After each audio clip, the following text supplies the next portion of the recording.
Ayun,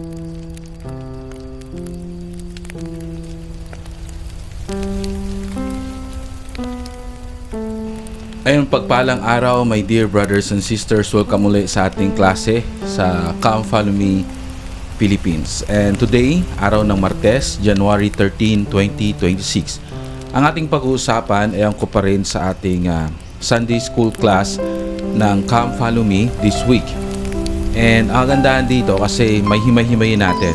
Ang kahapon, yun yung introduction ng lesson for this week. Ngayon naman, araw ng Martes hanggang Friday, ito yung paghihimay-himay ng lesson. So dito natin matutunan ng Genesis chapter 1, Moses chapter 2, and Abraham chapter 4 na angkop yung verses 1 hanggang 25. By my only begotten, I created these things.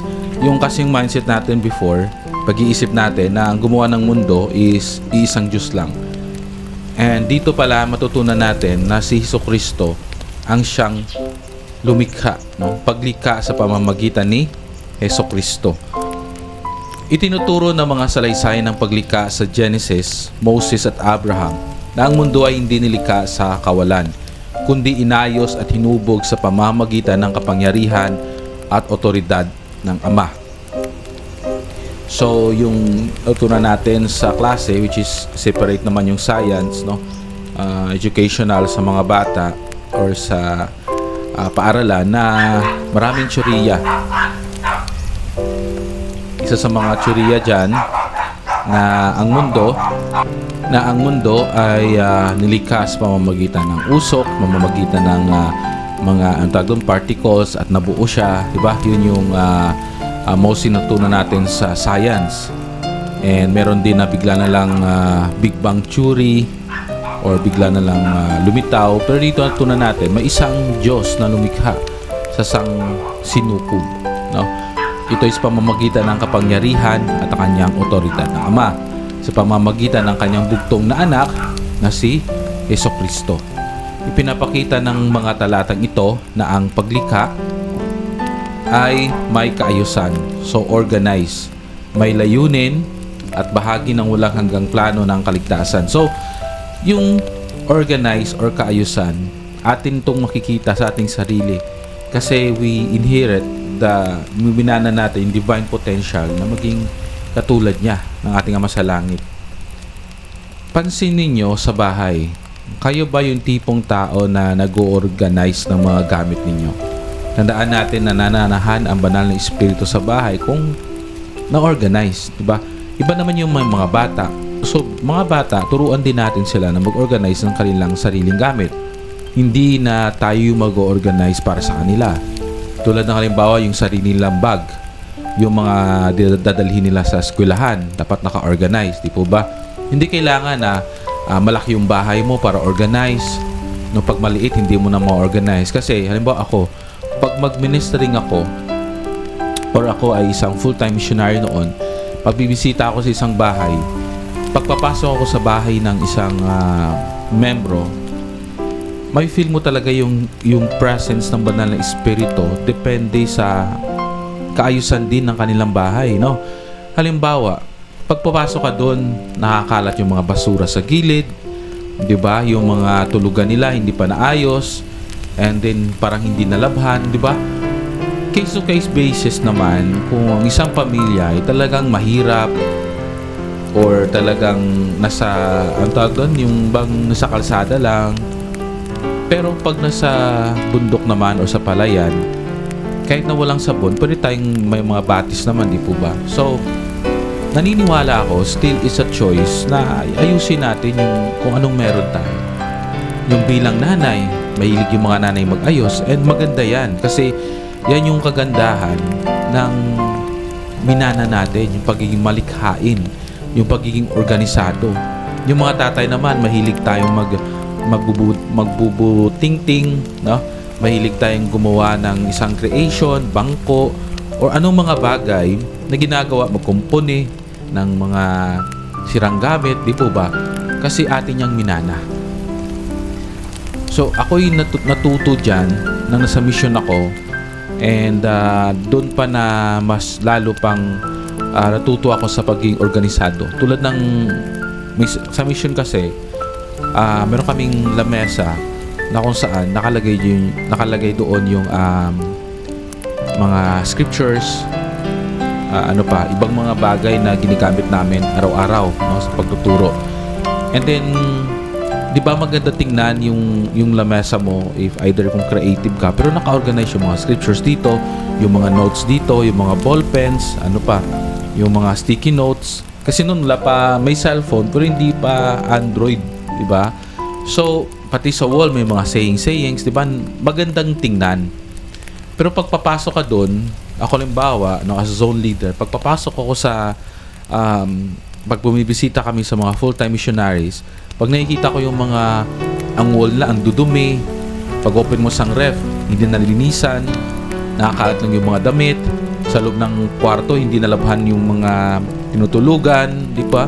Napakadelikado, maraming mga sirang electric fan doon sa gilid, may mga open wires, di ba?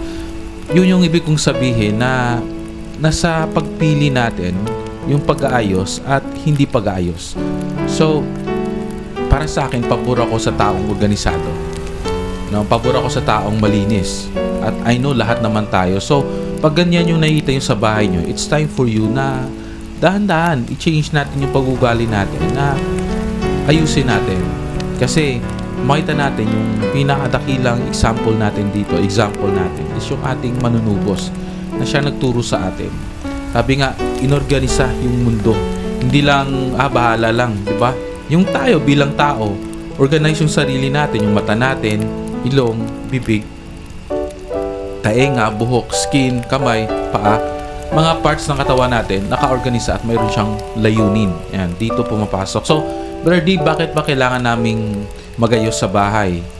Ano ba yung punto doon para na sa bisita? Hindi lang para sa bisita, para sa inyo din. Pag malinis yung bahay, big sabihin, yung mind mo, meron kang peace of mind. And then, nandun na yung safety, andun na yung pagkukunin mo, yung mga damit mo, alam mo kung saan kukunin kasi naka-organize siya, malinis, maprotektahan kayo sa sakit. So, maraming mga bagay ang layunin. Bakit tayo nag-aayos? Bakit tayo kailangan mag-organisa? Hindi lang sa panglabas, pati sa pangloob natin, yung sarili natin. Diba? At bahagi ng walang hanggang plano ng kaligtasan. Hindi lamang nito ay pinapakilala kung paano nilikha ang mundo, kundi kung sino ang Diyos, kung sino si Kristo, at kung sino tayo. Sabi nga sa Genesis chapter 1 verse 1, "In the beginning, God created the heaven and the earth." Nang pasimula ay nilikha ng Diyos ang langit at ang lupa. Sa Genesis, ipinapakilala ang Diyos bilang manlilikha. Ngunit hindi pa agad binibigyang diin kung paano niya nilikha ang lahat. So sa Moses chapter 2 verse 1, sinabi, "I am the beginning and the end. The Almighty God, by my only begotten, I created these things." Ako ang pasimula at ang wakas, ang makapangyarihang Diyos. Sa pamamagitan ng aking bugtong na anak, ay nilikha ko ang mga bagay na ito. Ibig sabihin, pamamagitan ni Kristo, ay nilikha ang mundo, ang mga bagay, nilikha ng Diyos. No, kung sa si Heavenly Father, siya yung boss, and si Jesus Christ, siya yung engineer, architect, siya yung pamamagitan niya natutupad yung mga layunin ng ating Ama sa Langit. Si Jesucristo ang aktibong manlilikha ng mundo sa ilalim ng utos ng Ama. Ito ang malinaw na doktrinang hindi lubos na makikita sa Genesis lamang. Kasi makita natin yung Genesis, napaka-general, no? Pag sinabi doon ng Diyos.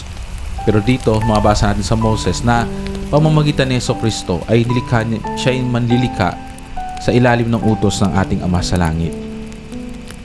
Sa Abraham chapter 4 verse 1, "And then the Lord said, Let us go down.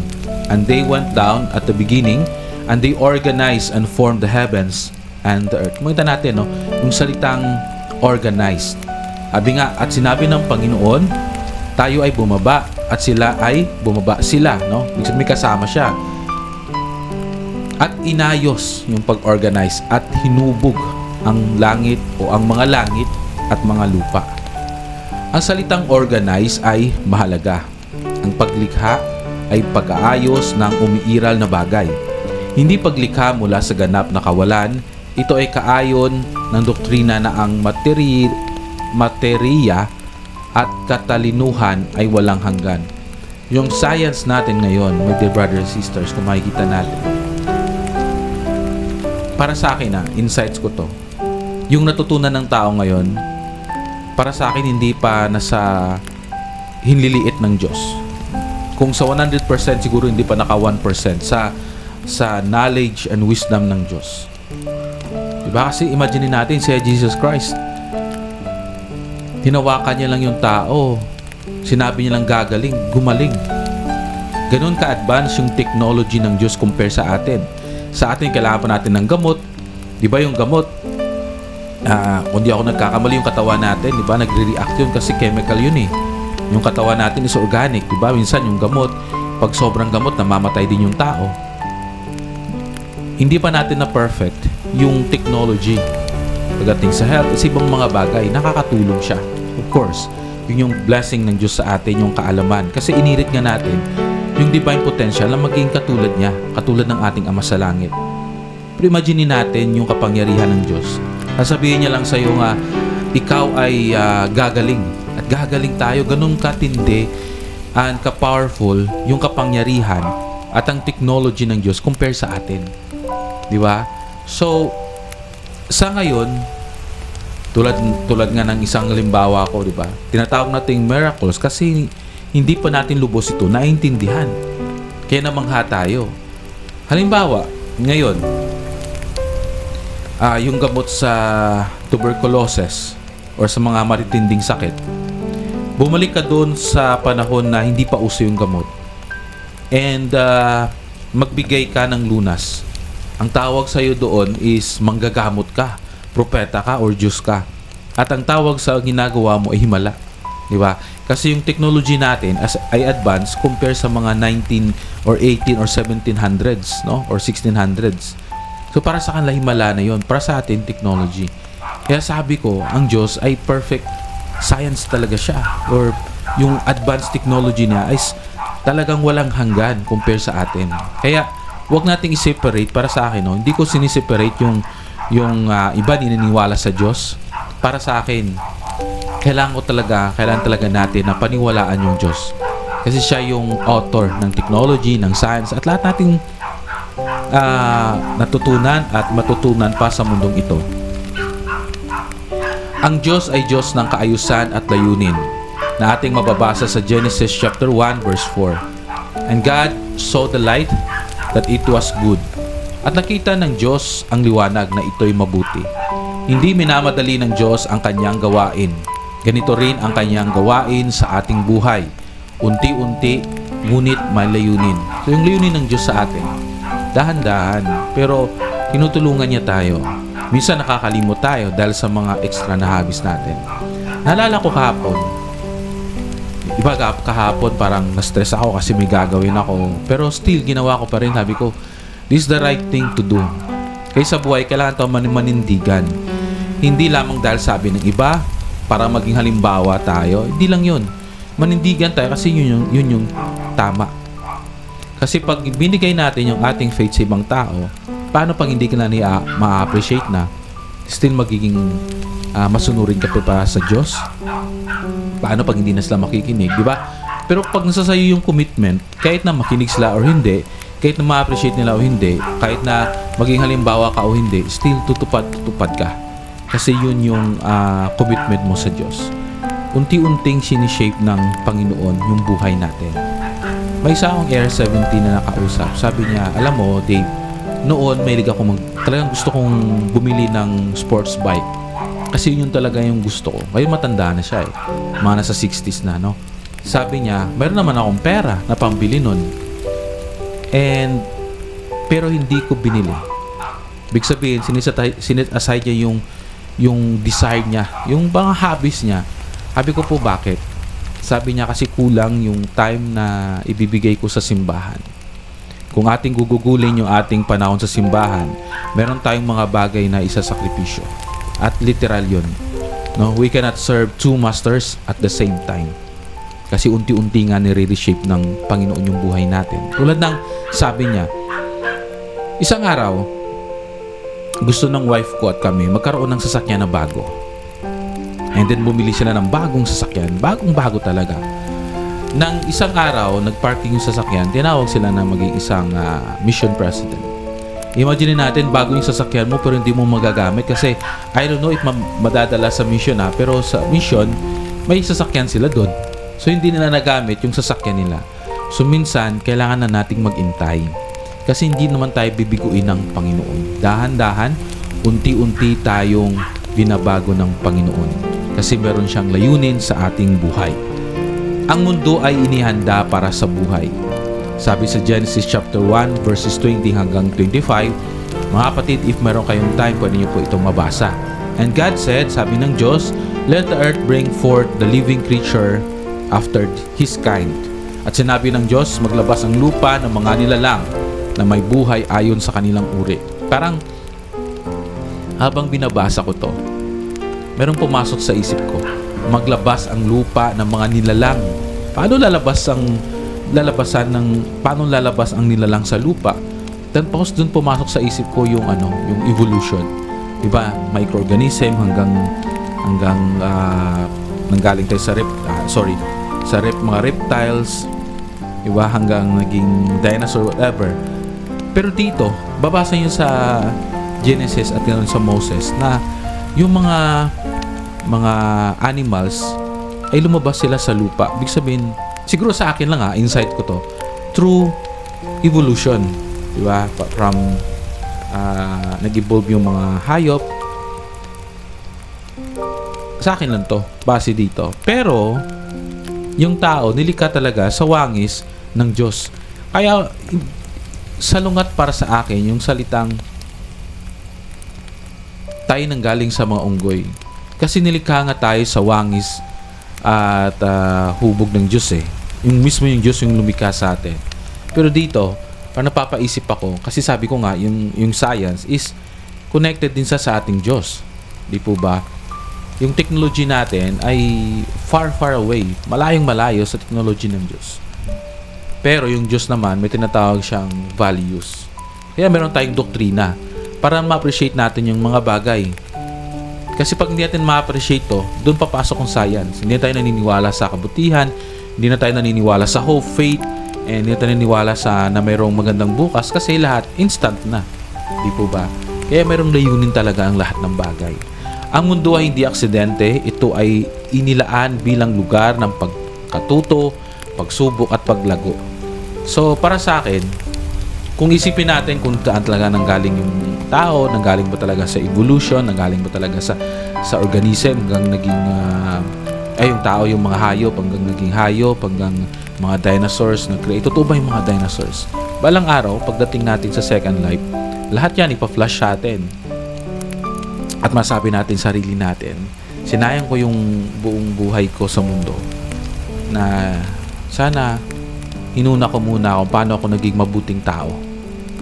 Tapos, ito yung pag-aralan ko. Hindi yung puro na lang ako ganito na muntikan ko nang makalimutan yung Diyos. Diba yung mga iba, hindi na sila naniniwala sa Diyos. Kasi they believe, pag paniniwala nila sa science na lang. Pero hindi nila alam yung connection ng science at ang Diyos. Na ang science nagpapatotoo na ang Diyos ay totoo. Si Jesucristo ang ilaw at buhay ng paglikha na ating mababasa sa John chapter 1 verse 3. Ito yung supporting scripture. All things were made by Him, and without Him was not anything made that was made. Lahat ng mga bagay ay ginawa sa pamamagitan niya, at kung wala siya, ay walang anumang bagay na nagawa. So dito yung supporting scripture na talagang si Jesus Christ ang siyang lumikha ng mundo at nagligtas sa mundo. Hindi lang siya lumikha, pero siya ay din nagligtas sa mundo. Magbabagong likha sa atin sa pamamagitan ng kanyang pagbabayad sala. No? Dito sa simbahan, napakaganda ng programa kasi tinuturuan tayo dito kung paano mabuhay according sa ating gawa. Hindi lang sa pamamagitan ng we prayed pero hindi tayo gumagawa ng mga bagay. No? Napanood ko nga kahapon yung isang pelikula na yung parang ang tuon ba na minsan yung tao gumagawa ng sarili ng Diyos, hindi yung Diyos na lumikha. Tulad ng halimbawa, yung mga bato, di ba? may nag-appear lang na image, doon na sila sumasamba, nilagyan na ng pera, nagiging negosyo na, no? Nilalagay natin yung ating okay yung faith pero kailangan na meron tayong gawin, di ba? Para doon natin makita na yung faith with work, yung equals nun is result. It's okay to pray for wisdom and knowledge para na maging matalino tayo. Ito yung sariling karanasan ko. When I was in college, hindi ko na sabihin kung ano ako before, no? Nag-pray ako sa picture kasi yun yung sabi. Mag-pray ka sa picture para makapasa ka sa pagsusulit. Pray ako ng pray pero hindi ako nag-aaral. After nun, during pagsusulit, nagulat ako. Hindi ako nakapasa, fail, no? Kasi nga inasa ko yung aking knowledge shortcut. Nakala ko pag maggawa ako niyan, papasa ako. Which is hindi mali ng tao nagsabi sa akin, kundi yung pagkakaintindi lang. If you pray na, God, give me wisdom and knowledge and excitement sa pag-aaral, bigyan mo ako ng pagkakataon na matuto, pamamagitan na magkaroon ako ng mga friends na mga active din sa pag-aaral para na ma-impluwensyahan ako and ma-excite ako, makuha ko rin yung kanilang insight at matuto ako. Diba? So, paano ka maging matalino? Kailangan na sumama ka sa mga matalinong tao. Isa yon. Pangalawa, yung pamilya mo dapat suportado ka, ginagabayan ka, ini-inspire ka. And pangatlo, ay ini-involve mo yung Diyos. At marami pa mga bagay, no? So, ibig sabihin, hindi lang yung we just have faith and everything will be okay. Kailangan natin gumawa din, kailangan natin magplano. We need to organize kasi mayroong layunin yung mga bagay na yun. Ang paglikha ay patuloy pa rin. Tulad ng sabi sa Doctrine and Covenants chapter 101 verses 32 hanggang 34. All things unto me are spiritual, and not at any time have I given unto you a law which was temporal. Ang lahat ng mga bagay ay spiritual sa akin, at hindi kailanman ako nagbibigay ng batas na pansamantala. Di ba? Ang pisikal na paglikha ay may spiritual na layunin. Ang Diyos ay patuloy na lumilikha ng bagong buhay sa ating mga puso. Parang pumasok sa isip ko ngayon na parang nire-remind ako ng Diyos, bakit ka nandito sa mundo? To strengthen your spiritual aspect in life. Diba? So dapat tandaan natin yun yung priority natin. Huwag tayong mabulag sa mga nakita natin, sa mga material na bagay. Tulad ng limbawa, sana makakabili ka ng cellphone, pero araw ng Sunday. Tapos dabog ka ng dabog kasi hindi natuloy kasi nagsimba kayo. Mga ganun bagay, di po ba? Makapamasyal ko ng araw ng Sunday, pero hindi kayo namasyal kasi araw ng Sunday, dabog ka ng dabog kasi sa Lunes may trabaho na. Mga ganun na naintindihan naman ng Diyos yun. Kasi bilang bata, hindi pa tayo ganun ka-mature. Imagine natin ilang years pa tayo sa mundo, di ba? Yung mga ninuno natin, umaabot sila na ng 900 years old and still may mga pagkukulang pa rin at mga kahinaan sa kanila. How much more sa atin na we are here lang for 40 years, 50. Malayo na yung 80 years old, di po ba? Kaya para sa akin, my dear brothers and sisters, pagdating sa layunin, every day of our life, kailangan natin ni-appreciate. Kasi hindi na natin may babalik yung nakaraan, yung kahapon. Habang lumalakad yung araw, papakaunti yung ating buhay sa mundo. Hindi naman na habang tumatagal din yung buhay natin, hindi po. Kaya kailangan nating ma-appreciate. Ako ngayon, my dear brothers and sisters, with the grace of God, sabi ko, okay lang, pagalitan ako sa school. Okay lang matanggal ako, pero mahalin ko yung buhay ko. Mahalin ko yung sarili ko, mahalin ko yung pamilya ko. Kasi binigay ng Diyos to eh. May layunin to. I know my divine potential. No? Hindi ako, wala akong master sa mundo. Kundi isa lang yung master ko. Nag-iisa. Yun yung Diyos na lumikha sa akin. Anong itinuro ng paglikha tungkol sa ating sarili? Tayo ay anak ng Diyos, hindi produkto ng pagkakataon. Tayo ay may banal na potensyal. Tayo ay nilikha upang maging katulad niya. No? Sabi nga sa Genesis chapter 1 verse 26, let us make man in our image after our likeness. No? Lalangin natin ang mga tao sa ating larawan at ayon sa ating wangis. 'Di ba? Anak tayo ng Diyos. Kaya wag nating ma-feel na hindi ako enough. Siguro, puro lang ako kamalasan, hindi po. Nilikha tayo ng Diyos at may potensyal tayo. Habang tinitingnan natin ang kalikasan, langit, dagat, bundok at buhay, nakikita natin ang patotoo ng isang buhay at mapagmahal na manlilikha. Ang Diyos na lumikha ng lahat ng ito ay siya ring Diyos na may malasakit sa iyo. Ang paglikha ay hindi lamang kwento ng nakaraan, ito ay paalala na ang Diyos ay hindi pa tapos sa kanyang gawain, lalo na sa iyo. My dear brothers and sisters, dito nagtatapos yung ating Tuesday na lesson, and hope na mayroon po kayong natutunan, and ito po isa buhay natin na mayroon tayong layunin sa mundo. Ang ating tagapagligtas ang siyang lumikha ng mundo, at hindi lang yan nilikha but iniligtas din niya tayo. And alam ko na mayroong planong Diyos sa buhay mo, sa buhay natin, at dapat nating intindihin yung purpose bakit tayo nito sa mundo. And alam ko na yung Diyos ay grabe yung patience niya sa atin, at inahayaan niya tayong matuto sa pagkakamali natin. Naway matuto tayo, and alagaan natin yung sarili natin, mahalin natin yung sarili natin, at enjoy natin ang mga moments na with our families, with our loved ones. Mga kapatid, mahal tayo ng Diyos, mahal na mahal. Ay ito'y aking iniiwan sa pangalan ng kanyang anak na si Jesu Kristo. Amen.